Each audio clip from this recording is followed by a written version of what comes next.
Let's we continue the menstrual cycle. Here, a very complex diagram in front of you, which little will confuse you, but if you learn this cycle step by step, then it's quite easy for you. तो अगर आप इस cycle को देखें या फिर इस जो चार्ट को आप देख रहे हैं, तो इसमें आपको कुछ चीज़ें दिखेंगी कि हाँ, एक ग्राफ का पैटर्न इसमें दिया हुआ है। अगर हम देखें तो ये ऊपर एक हॉरिजॉन्टल और वर्टिकल पोर्शन दिख रहा है। तो आपका जो वर्टिकल पोर्शन है उसमें आपको 3 कॉलम्स दिख रहे हैं। पहला है आपका पिट्यूटरी हार्मोन लेवल, सेकंड है आपका जिसमें आपको दिख रहा है ovarian hormone level plus ovarian events, और सबसे नीचे आपको दिख रहा है यूट्रिन इवेंट्स। ओके, मतलब कि यहाँ का जो पोर्शन है वो आपको यूट्रस के बारे में इंफॉर्मेशन देगा, और यहाँ का जो पोर्शन है वो आपके ओवरी से रिलेटेड इंफॉर्मेशन देगा, और ये जो पोर्शन है ये आपको हार्मोन्स के बारे में बताएगा, और ये भी जो आपको दिख रहा है लाइंस 2, ये भी हार्मोन्स के बारे में बताएंगी। अब बात आती है कि सबसे ऊपर हम कौन से हार्मोन्स के बारे में डिस्कस करें। FSH एंड LH, इनका नाम आपने पहले भी सुना है जब हम मेल रिप्रोडक्टिव सिस्टम के बारे में पढ़ रहे थे। तो FSH follicular stimulating hormone and LH luteinizing hormone. ये दोनों हार्मोन कैसे हार्मोन, ये गोनाडोट्रोपिन हार्मोन है, पिट्यूटरी इसको रिलीज करती है। ठीक है, इसके बाद हम बात करेंगे ओवेरियन हार्मोन्स की, यानी कि ओवरीज में जो आपके हार्मोन रिलीज होते हैं वो आपके हैं एस्ट्रोजन, और दूसरा है आपका प्रोगेस्ट्रॉन। ठीक है, इसके बाद सबसे नीचे हम देख रहे हैं ये कुछ लाइंस ऐसे दिख रहा हुआ है, और मतलब यहाँ पे तो बहुत थिन है, फिर धीरे धीरे फिर थिन हो गया, थिन से फिर ये थिक होने लगी लाइनिंग। तो ये किस चीज़ की लाइनिंग है, ये एंडोमेट्रियम है। ये क्या है, एंडोमेट्रियम है। ठीक है, और ये धीरे धीरे क्या हो रहा है, ब्लड वेसल्स इसमें डेवलप हो रही है। ठीक है, तो ये आपकी जो ऐसे आपको लाइनों की डिज़ाइन जो दिख रहा है वो एक्चुअली डिज़ाइन नहीं है बेटा, ये क्या है, आपकी आर्टरीज नर्व्स हैं जो कि ब्लड का सर्कुलेशन यहाँ पे कर रही हैं। ओके, अब बात करेंगे यहाँ पे जो आपको गोल गोल डिज़ाइन दिख रहा है आपके लिए डिज़ाइन है, बट ये क्या है, आपका ओवम है या डेवलपिंग एग है, जो कि अपने बाहर क्या डेवलप कर रहा है, फॉलिकुलर स्टेज इसकी है, और फॉलिकल्स को डेवलप कर रहा है। धीरे धीरे फॉलिकल्स काफ़ी आगे पहुँच रहे हैं। अगर यहीं पे आपका क्या कहते हैं स्पर्म आ गया होता तो ये यहीं पे इसको क्या कर देता, जब यहाँ पहुँचता ओव्यूलेशन के टाइम पे, तो ये अपनी साइकिल जो अपनी M1 फेज थी उसको कंटिन्यू करके अपनी M2 फेज कंप्लीट कर लेता, और यहाँ फर्टिलाइजेशन होता है। ये आगे जो आपको मेंस्ट्रुअल नेक्स्ट जो पीरियड्स बिगन होने वाले हैं वो बिगिन ना होते और यहीं पे सीज हो जाता है। तो फिलहाल यहाँ मेंस्ट्रुएशन ही देखना है आपको, क्योंकि यहाँ पे फर्टिलाइजेशन नहीं हो रहा है। फर्टिलाइजेशन ना होने के कारण क्या हो रहा है, ब्लड फ्लो होगा। ठीक है, तो यहाँ पे हम इवेंट वाइज डिस्कस कर लेते हैं। The major events of the menstrual cycle shown in figure 3.9। The cycle start with the menstrual phase. यहाँ पे मेंस्ट्रुएशन आपको दिख रहा है, मेंस्ट्रुएशन यानी कि मेंसेस, जब मंथ में 3 से 4 दिन के लिए ब्लड फ्लो होता है वेजाइना से, उसी को मेंस्ट्रुएशन बोलते हैं। इसको बोलते हैं मेंस्ट्रुअल फेज। ये सबसे पहली फेज है। ठीक है, ये नंबर 1। ये पूरा मंथ का देखो दिखाया हुआ है, A से लेके 30 तक का महीना है, और एक साइकिल 1 महीने बाद कंटिन्यू होती है, और उसी में उस दौरान कौन कौन से इवेंट्स होते हैं उसको हम यहाँ डिस्कस कर लेंगे। ठीक है, आगे देखिए, the cycle start with the menstrual phase when menstrual flow occur and it last for 3 to 5 days। ये 3 से 5 दिन तक ये मेंस्ट्रुअल फ्लो बना रहता है। ये हो गई आपकी यहाँ तक menstrual phase. The menstrual flow result due to the breakdown of endometrium lining of the uterus and blood vessels which form liquid that comes out through the vagina. Menstruation occurs if the released ovum is not fertilized. Lack of menstruation may be the indicative of pregnancy.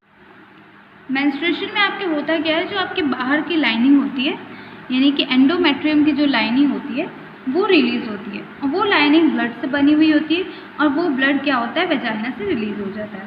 और ये menstruation तभी अकर होता है जब जो आपका release ovum है वो अनफर्टिलाइज्ड हो, मतलब कि उसको फर्टिलाइजेशन में मतलब उसमें फर्टिलाइजेशन ना हो, मतलब स्पर्म और ओवम की मैचिंग नहीं हुई है।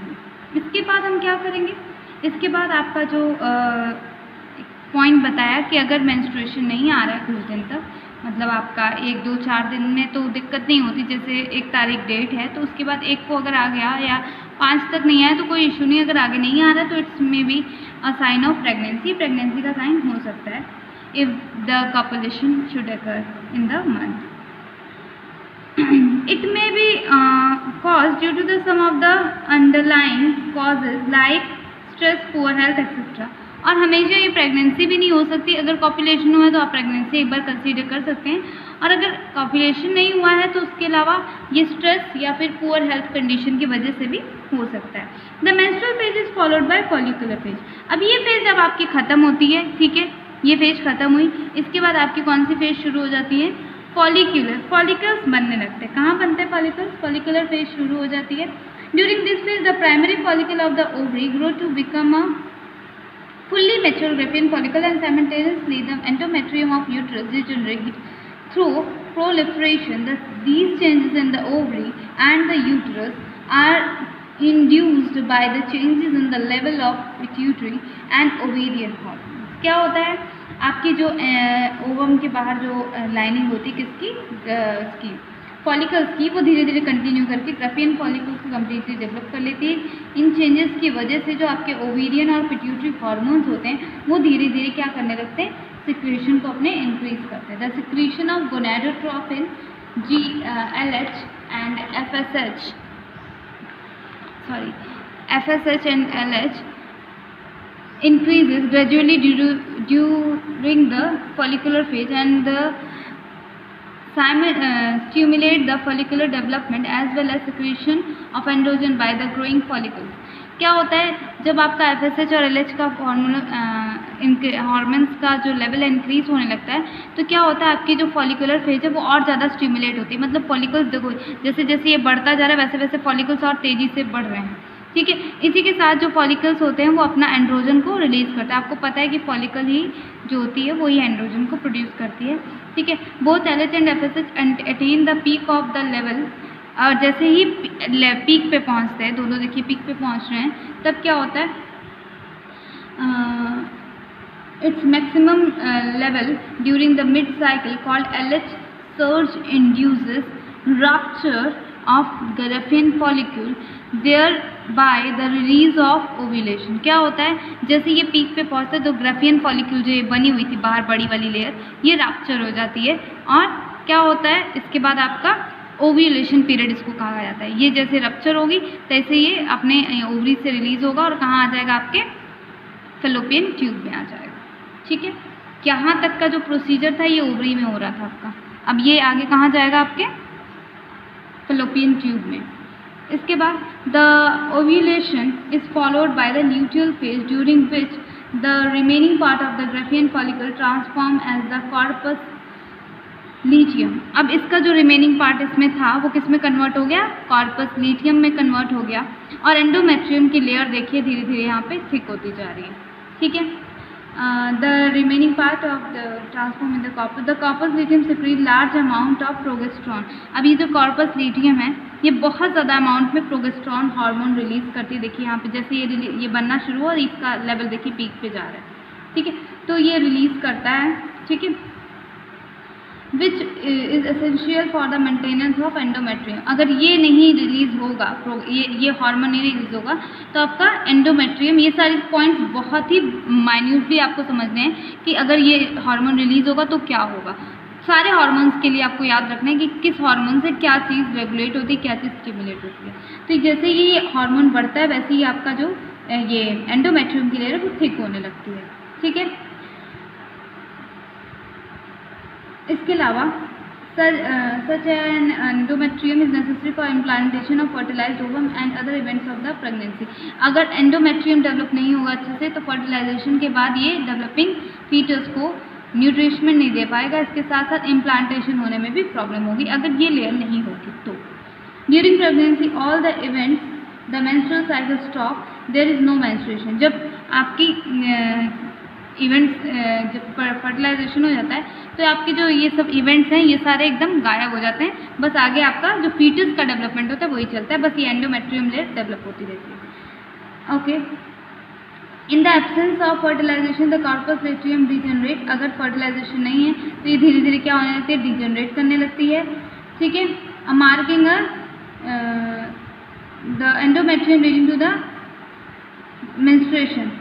इसके बाद क्या होता है, डिसइंटीग्रेट होने लगती है और यही ब्लड के साथ फ्लो कर जाती है, किसके, जब मेंस्ट्रुएशन फ्लो होता है, यानी कि ये वाला फ्लो जब यहाँ रिपीट होगा इसके साथ रिलीज हो जाएगी।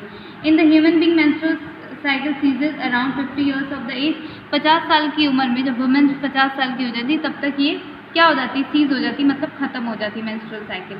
मेंस्ट्रुअल साइकिल वो कंटिन्यू कर सकती है और यूएन से after the 50 years women can't conceive the pregnancy, okay, pregnancy conceive नहीं कर सकती है और इस पीरियड को मेनोपॉज बोलते हैं। Cyclic menstruation is an indicator of the reproductive normal reproductive phase and extend between the menarche and menopause.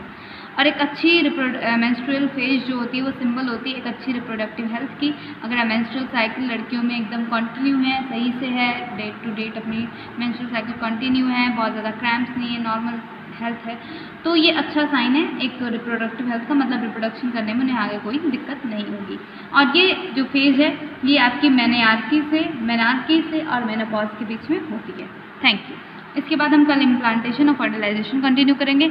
Make sure कि आप अच्छे से इसको प्रिपेयर कर लें, इससे क्वेश्चन एग्जाम में ज़रूर बनते हैं। Thank you.